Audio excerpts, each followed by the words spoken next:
We are Super Adventure Club. We're a power duo from San Francisco. We kind of play electro, pop, oddball, multicultural music.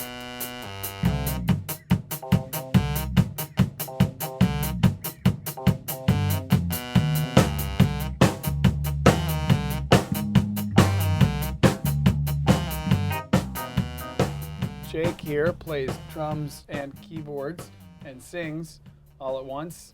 And I'm Mike Winger, and I play the bass with my left hand and the keyboards with my right hand, and I also sing. I'd like to get to know ya. I'd like to get to know ya. I'd like to get to know ya. Let me take your picture. I got a camera phone. I got a camera phone. Let's spend some time alone. We sing in French, Spanish, bad Spanish, English, and really bad Russian. Did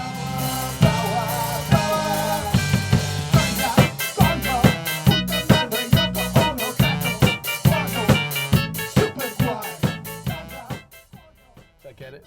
That was pretty much it. That was it. Yeah. That's what we do. The fucking Beatles.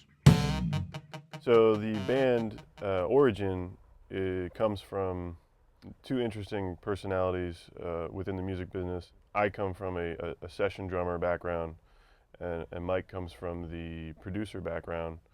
And actually that's how we met, was just working on an album together. I don't think either of us really have or had that much experience using any sort of software in a live setting, at least. And especially myself, because I was just always acoustic instruments. I didn't really believe that it was even possible to use computers on stage without having to deal with glitches and whatnot.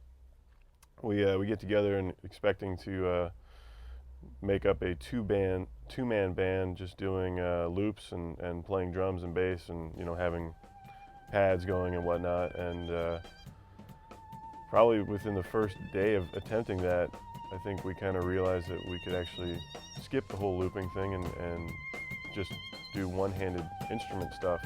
We'll play everything ourselves, and we'll do as many things at once as we can.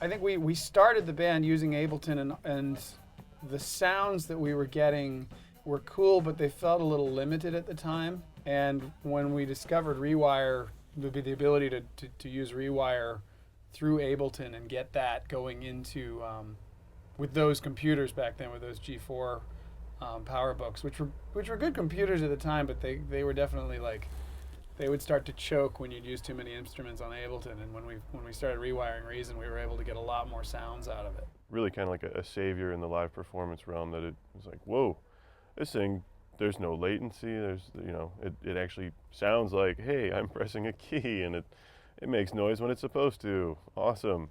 I would say there's still a lot of hesitance to bring a computer on stage, but my own hesitance has really gone down a lot over the last 2 years.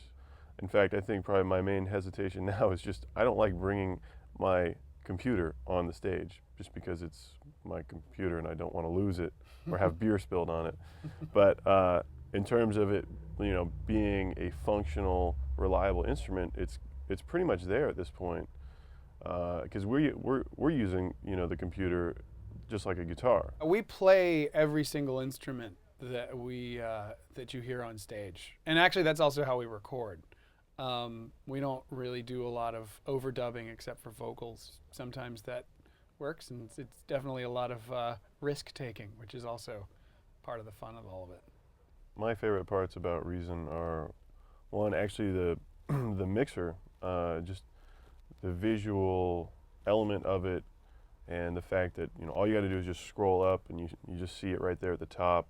And then probably the other main thing is just the fact that when you turn it on and when you play it, it works and it sounds good. It does not crash, and that's all I ask. Please don't crash. Put your power